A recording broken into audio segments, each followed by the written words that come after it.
Packages ഒന്നും എടുക്കാതെ തന്നെ നമുക്ക് സ്വന്തമായി പ്ലാൻ ചെയ്ത് പോയി വരാൻ പറ്റുന്ന ഒരു കൺട്രിയാണ് വിയറ്റ്നാം. നമ്മുടെ ട്രിപ്പ് സ്റ്റാർട്ട് ചെയ്യുന്നത് ബാംഗ്ലൂരിൽ നിന്നും വിയറ്റ്നാമിൻ്റെ ക്യാപിറ്റൽ സിറ്റിയായ ഹാനോയിലേക്കാണ്. അങ്ങനെ നമ്മൾ ഹാനോയിലെ നോയ്ബ ഇൻ്റർനാഷണൽ എയർപോർട്ടിൽ ലാൻഡ് ചെയ്തു. ഇമിഗ്രേഷനൊക്കെ കഴിഞ്ഞ് പുറത്തിറങ്ങി എയർപോർട്ടിൽ നിന്ന് തന്നെ വിയറ്റ്നാം സിം എടുത്തു. ഇൻ്റർനെറ്റ് യൂസേജിന് വേണ്ടി മാത്രം ബേസിക് പ്ലാനുള്ള സിമ്മായിരുന്നു എടുത്തിട്ടുണ്ടായിരുന്നത്. ഏകദേശം 2 ലക്ഷം VND ആയി. സിം എടുത്ത് നമ്മൾ നേരെ ഗ്രാബ് ആപ്പ് വഴി ക്യാബ് ബുക്ക് ചെയ്ത് നമ്മൾ ബുക്ക് ചെയ്ത ഹോട്ടലിലേക്ക് പോയിക്കൊണ്ടിരിക്കുകയാണ്. വിയറ്റ്നാമിലേക്ക് വരണമെങ്കിൽ വിസ എടുക്കണം. സോ വിസയ്ക്ക് അപ്ലൈ ചെയ്യുമ്പോൾ ഹോട്ടൽ ഡീറ്റെയിൽസ് കൊടുക്കേണ്ടതുകൊണ്ട് നമ്മൾ ഹോട്ടൽ നേരത്തെ ബുക്ക് ചെയ്തിരുന്നു. ഇപ്പം നമ്മൾ പോയിക്കൊണ്ടിരിക്കുന്നത് നട്ടാൻ ബ്രിഡ്ജിൽ കൂടെയാണ്. റെഡ് റിവറിനെ ക്രോസ് ചെയ്യുന്ന ഇത് നോയ്ബ ഇൻ്റർനാഷണൽ എയർപോർട്ടിനെ സെൻട്രൽ ഹാനോയുമായിട്ട് കണക്ട് ചെയ്യുന്ന ഒരു ബ്രിഡ്ജാണ്. ഓൾഡ് ക്വാർട്ടറിൽ നമ്മൾ ബുക്ക് ചെയ്ത ലിറ്റിൽ ടൗൺ ഹോട്ടലിലെത്തി ചെക്ക് ഇൻ ചെയ്തു. ശരിക്കും 2 മണിക്കാണ് ചെക്ക് ഇൻ ടൈം. അതിന് മുന്നേ റൂം കിട്ടണമെങ്കിൽ എക്സ്ട്രാ പേയ്മെൻറ്റ് ചെയ്യണമായിരുന്നു. സോ നമ്മൾ മാക്സിമം നേരത്തെ റൂം റെഡിയാക്കി തരണം എന്ന് പറഞ്ഞിട്ട് പുറത്തേക്ക് ഇറങ്ങി. ലഗേജസൊക്കെ റിസപ്ഷനിൽ തന്നെ വെച്ചു. എന്നിട്ട് ജസ്റ്റ് ഒന്ന് കറങ്ങാമെന്ന് വിചാരിച്ചു. ഇവിടുന്ന് ബ്രേക്ക്ഫാസ്റ്റ് കഴിച്ച് ചെറുതായിട്ടൊന്ന് കറങ്ങി. നമ്മൾ ഈ ഓൾഡ് ക്വാർട്ടറിൽ തന്നെ റൂം ബുക്ക് ചെയ്യാൻ കാരണം ഇവിടുന്ന് എല്ലാ സ്ഥലങ്ങളിലേക്കും പോകാൻ വളരെ ഈസിയാണ്. ട്രെയിൻ സ്ട്രീറ്റിലേക്കാണെങ്കിലും പിന്നെ പിറ്റേ ദിവസം നമ്മൾ ക്രൂസ് ബുക്ക് ചെയ്തിട്ടുണ്ടായിരുന്നു. സോ ഹോട്ടലിൻ്റെ ഫ്രണ്ടിൽ നിന്ന് തന്നെ നമുക്ക് പിക്കപ്പ് ആൻഡ് ഡ്രോപ്പും അവൈലബിൾ ആയിരുന്നു. പിന്നെ ഇവിടുത്തെ ഫേമസ് മാർക്കറ്റായ ഡോങ്ഷാൻ മാർക്കറ്റും ഇവിടുന്ന് വാക്കബിൾ ഡിസ്റ്റൻസിൽ തന്നെയാണ്. നമ്മളിപ്പോൾ മാർക്കറ്റിൻ്റെ ഉള്ളിലേക്ക് കയറി. ഇതൊരു കൊളോണിയൽ സ്റ്റൈൽ ബിൽഡിംഗ് ആണ്. ഇതാണ് ഹാനോയിലെ മെയിൻ മാർക്കറ്റ്. ഹോൾസെയിൽ ഐറ്റംസ് ആയിട്ട് ക്ലോത്ത്സ്, ഫാബ്രിക്സ്, ഇലക്ട്രോണിക് ഐറ്റംസ് ഒക്കെയാണ് ഇവിടെ മെയിൻലി അവൈലബിൾ ആയിട്ടുള്ളത്. ഒരു 5-6 മണിയൊക്കെ ആകുമ്പോഴേക്കും ഈ മാർക്കറ്റ് ക്ലോസ് ആകും. എന്നിട്ട് ഈ മെയിൻ മാർക്കറ്റിൻ്റെ ഫ്രണ്ടിലെ റോഡ് ബ്ലോക്ക് ചെയ്യും. അതാണ് ഹാനോയിലെ നൈറ്റ് മാർക്കറ്റ്. നമ്മൾ തിരിച്ച് റൂമിലേക്ക് പോയിക്കൊണ്ടിരിക്കുകയാണ്. ഒരു 12 o'clock ഒക്കെ ആയപ്പോഴേക്കും റൂം റെഡി ആയിട്ടുണ്ടെന്ന് പറഞ്ഞ് ഹോട്ടലിൽ നിന്ന് വിളിച്ചിട്ടുണ്ടായിരുന്നു. നല്ല രീതിയിൽ തന്നെ നമ്മൾ ടയേർഡ് ആയിട്ടുണ്ടായിരുന്നു. നൈറ്റ് ട്രാവലിംഗ് ഒക്കെ ആയതുകൊണ്ട് ഉറക്കമൊന്നും ശരിയായിട്ടുണ്ടായിരുന്നില്ല. മാത്രമല്ല നമ്മളിവിടെ എത്തിയ ടൈം ക്ലൈമറ്റ് നല്ല ചൂടായിരുന്നു.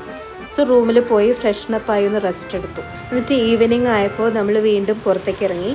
ഇപ്പോൾ നമ്മൾ ട്രെയിൻ സ്ട്രീറ്റിലേക്ക് നടന്നുകൊണ്ടിരിക്കുകയാണ്. ഇവിടുന്ന് എല്ലാം തന്നെ വാക്കബിൾ ഡിസ്റ്റൻസിൽ തന്നെ അവൈലബിൾ ആണ്. ഒരു 15 minutes ആണ് ഗൂഗിൾ മാപ്പിൽ കാണിക്കുന്നത്.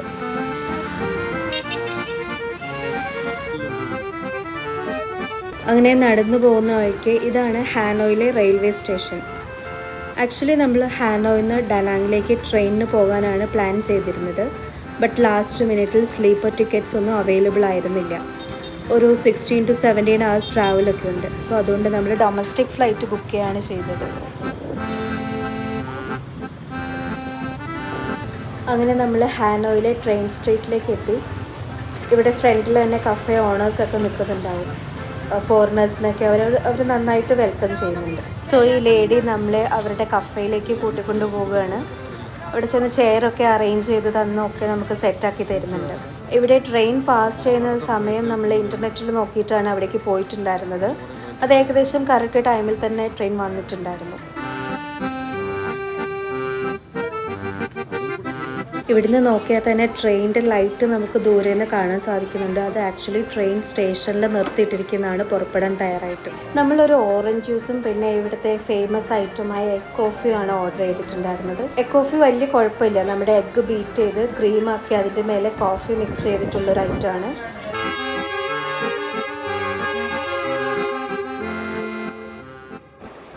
ഇതാണ് എല്ലാവരും കാണാൻ ആഗ്രഹിച്ച വൈറലായ വിയറ്റ്നാം ട്രെയിൻ സ്ട്രീറ്റിലെ ആ ട്രെയിൻ പോകുന്ന കാഴ്ച. ട്രെയിൻ നമ്മുടെ തൊട്ടടുത്തൂടെ പാസ് ചെയ്യുന്ന ആ ടൈം നമ്മൾ നന്നായിട്ട് ഒതുങ്ങിയിരിക്കണം. കാരണം അത് തൊട്ടില്ല എന്ന് പറഞ്ഞിട്ടാണ് ട്രെയിൻ പാസ് ചെയ്ത് പോകുന്നത്. അത്യാവശ്യം ഒരു മീഡിയം സ്പീഡിലാണ് അത് പോകുന്നത്.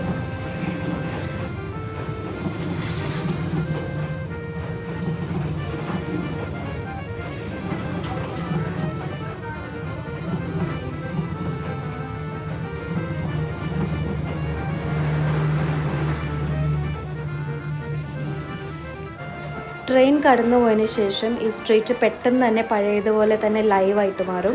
ട്രെയിൻ പോകാൻ വേണ്ടിയിട്ട് സൈഡിലേക്ക് ഒതുക്കി വെച്ച ടേബിളൊക്കെ അവർ വീണ്ടും റീഅറേഞ്ച് ചെയ്യാണ്. ട്രെയിൻ പോണതിന് മുന്നേ ആൾക്കാർ സോഡ കുപ്പിൻ്റെ അടപ്പ് ട്രാക്കിന് മുകളിൽ വെക്കും. എന്നിട്ട് ട്രെയിൻ പോയി കഴിഞ്ഞതിന് ശേഷം അത് പെറുക്കിയെടുത്തുകൊണ്ടിരിക്കുകയാണ്.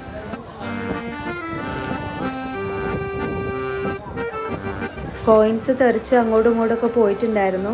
സോ അതാണ് ആൾക്കാർ ഈ തപ്പിത്തിരഞ്ഞുകൊണ്ട് നടക്കുന്നത്. കുറച്ച് സമയം കൂടി ഇവിടെ സ്പെൻഡ് ചെയ്തിട്ട് നമ്മൾ തിരിച്ച് മാർക്കറ്റിലേക്ക് പോവുകയാണ്. ഇതാണ് നമ്മൾ രാവിലെ കണ്ട ഡോങ്ഷാൻ മാർക്കറ്റ്. നൈറ്റ് മാർക്കറ്റിൽ അത്യാവശ്യം നല്ല തിരക്കുണ്ട്. ആ ഡോങ്ഷാൻ മാർക്കറ്റിൻ്റെ ഫ്രണ്ടിലെ റോഡ് ഫുള്ള് ക്ലോസ് ചെയ്ത് റോഡ് മാർക്കറ്റാക്കി മാറ്റിയിരിക്കുകയാണ് ഇവിടെ. ഒരുപാട് ഐറ്റംസ് ഉണ്ട്. ഷോപ്പിങ്ങിനൊക്കെ പറ്റിയ ഒരു സ്ഥലം തന്നെയാണ് ഇവിടെ. സോ ക്ലോത്ത്സ് ആണെങ്കിലും ഷൂസ്, പിന്നെ കുറേ ലോട്ടിലോട്ടൊക്കെ സാധനങ്ങളൊക്കെ ഇവിടെ കിട്ടും. ഇവിടെ ചില സാധനങ്ങൾക്കൊക്കെ പ്രൈസ് ഓൾറെഡി എഴുതി വെച്ചിട്ടിരിക്കുന്നത് കാണാം. സെയിൽ 150 എന്നൊക്കെ. ഈ 150 എന്ന് പറയുന്നത് 1,50,000 VND ആണ്. അതായത് 1 lakh ഏകദേശം 300+ INR ആണ് വരുന്നത്. പിന്നെ നമ്മൾ എന്തെങ്കിലും പർച്ചേസ് ചെയ്യുന്നുണ്ടെങ്കിൽ നന്നായിട്ട് ബാർഗെയിൻ ചെയ്യേണ്ടി വരും. കാരണം അത് അവർ എക്സ്പെക്റ്റ് ചെയ്യുന്നുണ്ട്. അതുകൊണ്ട് തന്നെ നല്ല ഹൈ പ്രൈസ് ആയിരിക്കും ആദ്യം അവർ പറയുക. പിന്നെ ഇവിടെ കുറേ വെറൈറ്റി ഓഫ് ഫുഡ് ഐറ്റംസ് ഒക്കെ നമുക്ക് ട്രൈ ചെയ്യാൻ പറ്റും. നമ്മളിവിടുന്ന് ഗ്രിൽഡ് ഒക്ടോപ്പസ് ഒന്ന് ട്രൈ ചെയ്ത് നോക്കാമെന്ന് വിചാരിച്ചു. സൈസ് അനുസരിച്ചാണ് പ്രൈസ് വരുന്നത്. സ്മോൾ സൈസിന് ഒരു 40,000 സ്റ്റാർട്ട് ചെയ്ത് ബിഗർ സൈസിന് ഒരു 70,000 VND ഒക്കെ ആവുന്ന രീതിയിലാണ് പ്രൈസ് വരുന്നത്. നമ്മളൊരു മീഡിയം സൈസ് ഒക്ടോപ്പസ് വാങ്ങിച്ചു, സാമ്പിൾ ഒന്ന് ടെസ്റ്റ് ചെയ്ത് നോക്കാനായിട്ട്. അടിപൊളി ടേസ്റ്റ് ആയിരുന്നു. ഏകദേശം നമ്മുടെ ഒരു സ്ക്വിഡിൻ്റെ ഒക്കെ ഒരു ടേസ്റ്റാണ് വരുന്നത്. നമ്മളെപ്പോലെ അവിടെ വേറെ കുറേ ആളുകൾ ഇരുന്ന് കഴിക്കുന്നുണ്ടായിരുന്നു. പിന്നെ ഒരു കാര്യം, ഇവിടെയുള്ള ആളുകൾക്ക് ഇംഗ്ലീഷ് അറിയുന്ന ആളുകൾ വളരെ കുറവാണ്. അതുകൊണ്ട് നമ്മൾ പലയിടത്തും ഗൂഗിൾ ട്രാൻസ്ലേറ്റ് ആണ് യൂസ് ചെയ്യുന്നത്. നമ്മളെ ഒത്തിരി ഹെൽപ്പ് ചെയ്തിട്ടുണ്ടായിരുന്നു. പിന്നെ അവിടെയുള്ള ആളുകളും ഈ ഗൂഗിൾ ട്രാൻസ്ലേറ്റുമായിട്ട് യൂസ്ഡ് ആയിട്ടുള്ള ആൾക്കാരാണ്. ഈ നൈറ്റ് മാർക്കറ്റിൽ കൂടെ നമ്മൾ കുറേ അധികം നടന്നു. അത്യാവശ്യം നടന്ന് കാണാൻ മാത്രമുള്ള കാര്യങ്ങളുണ്ട് ഇവിടെ. നമ്മളിവിടുന്ന് ചെറിയ രീതിയിലൊരു ഷോപ്പിംഗ് ഒക്കെ നടത്തി. കുറച്ച് ഫ്രിഡ്ജ് മാഗ്നറ്റ്സ്, ഗിഫ്റ്റ് ഐറ്റംസ്, പിന്നെ കുറച്ച് ഡ്രസ്സും ഒക്കെ ഇവിടുന്ന് വാങ്ങിച്ചിട്ടുണ്ടായിരുന്നു.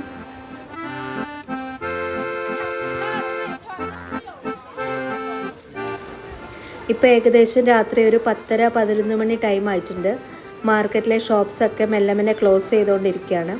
സാധനങ്ങളൊക്കെ പെറുക്കിക്കൂട്ടി ചാക്കിലാക്കി പോകാൻ നോക്കുന്ന തിരക്കിലാണ് എല്ലാവരും.